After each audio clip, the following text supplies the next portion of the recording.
Well, nothing screams nonsense like silly American soccer rules, right? And I promise you are going to want to stick around for this because if you've not seen this, it's not something that you are going to see really anywhere else in the world of football. It is like something that is entirely unique to the United States in terms of, timing, I guess, in the way that things are timed in the sport itself. I don't know. The United States just decides to bastardize things. It's what we've done.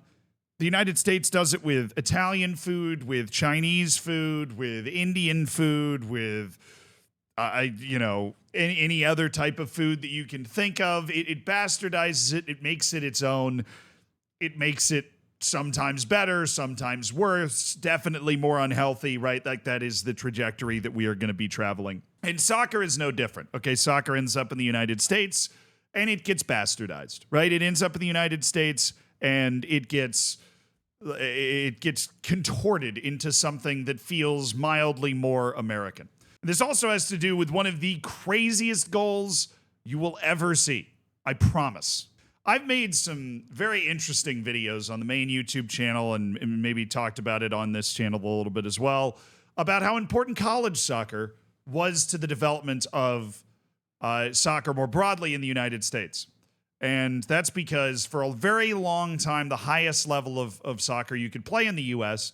was college soccer. Now, college sports in the United States generally are massive. This is like it's a cultural quirk. But the biggest stadiums for sporting events in the United States are college American football stadiums. There are, I think, over 10 of them that seat over 100,000 people.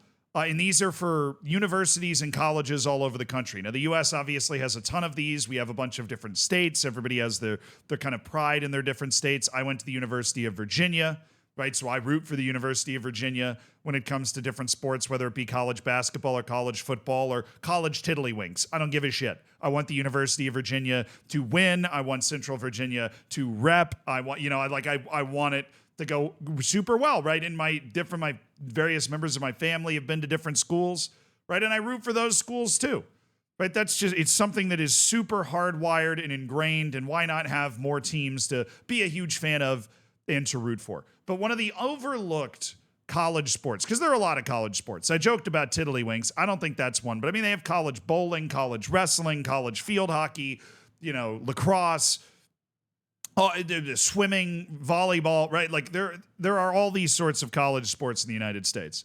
Soccer is one of those college sports. Universities put together soccer teams. They recruit for their soccer teams. They put the soccer teams on the field. I realize somebody's probably out there triggered that I'm saying the word soccer so much, but I'm sorry. I'm talking about it inside the United States right now. So I'm going to use the word that I use when I'm not recording, right? Because I'm going to use the local terminology.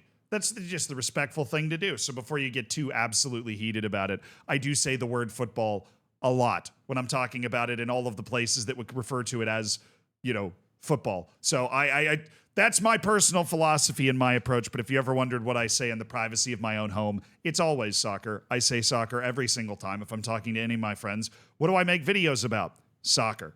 Boom. That's how that works. I'm sorry if that makes you uncomfortable. But yes, there are a lot of collegiate soccer teams and in different divisions as well.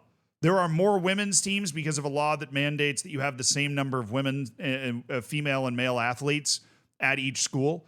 And because there aren't women's American football teams, that means there's always a few more women's sports to kind of balance out the number of athletes that are given scholarships and so on and so forth. But there are a lot of men's teams as well. And I, in my previous life, was a broadcaster. I was a play-by-play broadcaster. I still do it as a hobby sometimes. I still know some of the producers. I love it. It is something that I'm passionate about. Something I enjoy. I really enjoy. It was my job when streaming in YouTube was my hobby, and now streaming in YouTube is my job, and play-by-play broadcasting is my hobby. I love both things, right? And I got the opportunity to broadcast a lot of collegiate soccer over the years that I was doing that as a full-time job. I was freelancing, bouncing around, doing all sorts of different sports. The only one I didn't call was tiddlywinks, actually, funnily enough. And one of the most unique situations you can end up in in collegiate soccer, specifically in collegiate soccer, is the clock. Because there is a goal that's just been scored that is truly unparalleled in football history and truly spectacular, and it is because of the clock. You see, in college soccer, there is no added time. None. There is no added time. They have no added time. But the referee can stop the clock when something is happening that the referee believes is a waste of time. If a player is down rolling around, if the ball goes out of play and it takes him too long to throw it in, the referee puts his arms up in the air, crosses them like that, and the clock operator pauses the clock. The result of this is you end up with two 45-minute halves that actually count down from 45 to 0. And once it hits 0, the half is over, or the game is over, because there's no added time. You've paused the clock anytime that you feel like somebody was wasting time or something not in the flow of the game was happening. This means that unlike basically, and I'm saying basically because there might be some league out there that I don't know about that does this, but unlike any other league in the world, collegiate soccer in the United States can have legitimate buzzer-beating goals. Right? The kind of golden goal vibe, except you have, 3, 2, 1 shot goal. Like, that is possible. And they have happened. In fact, in my days as a broadcaster, I actually called one between my University of Virginia and Notre Dame. For some reason, I could only find it on Facebook, but this is the video of the buzzer-beating goal. This is not the goal that I wanted to show you, but just an idea of what this can look like. Virginia had a corner kick. They brought basically everybody up for it to try and win the game before it went to extra time. Because, yes, even though it's regular season, it does still go like into extra time to try and determine a winner before there's a draw. That happens.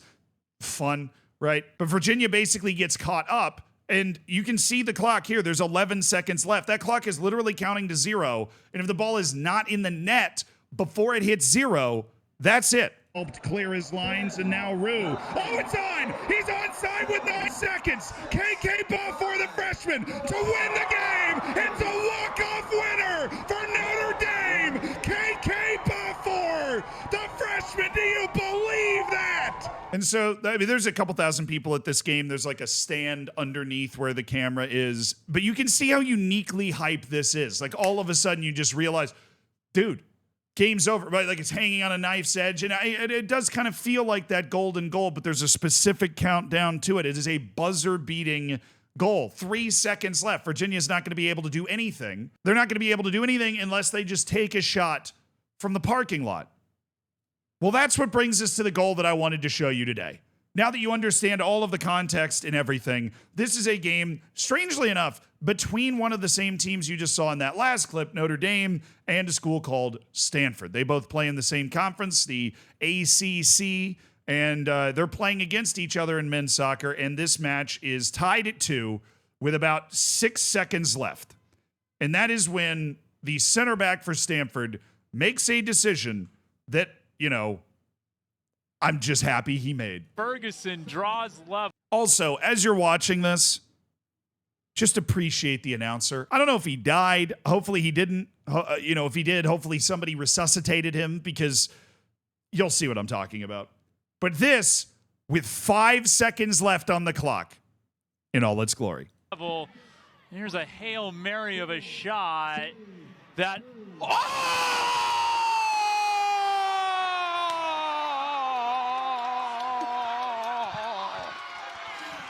What is that noise? Real Hooper!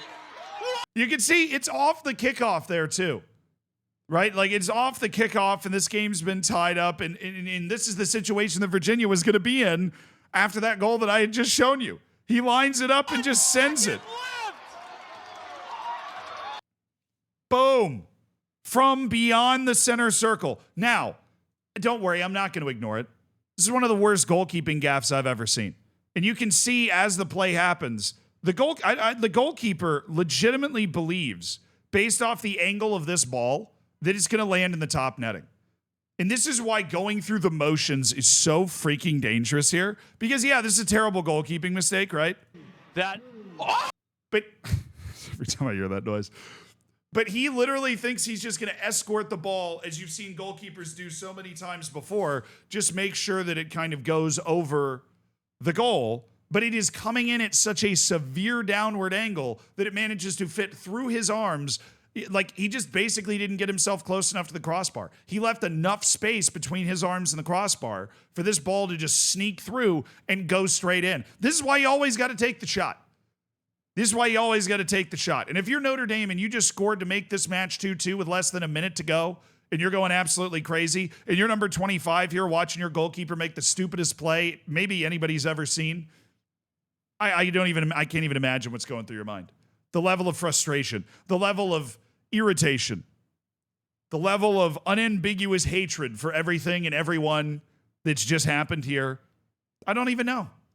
I don't even know what you would do. I don't even know what the goalkeeper does, in the dressing room after the game, in the team talk, and trying to pick yourself up and go again when you just dropped all the points because, I don't know, you failed like the easiest test in goalkeeping. It's brutal.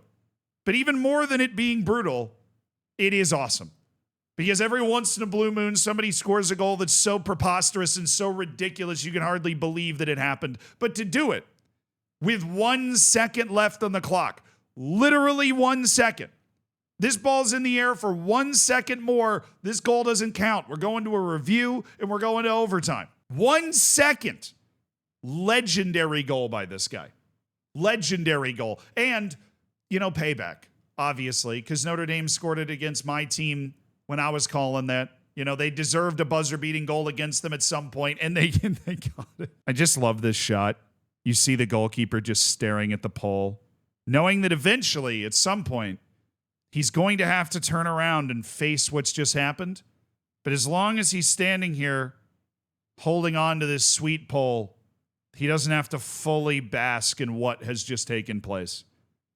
He's just going to stand there. Everybody else is surrender cobring and can't believe it. But my boy, it's just him and the pole.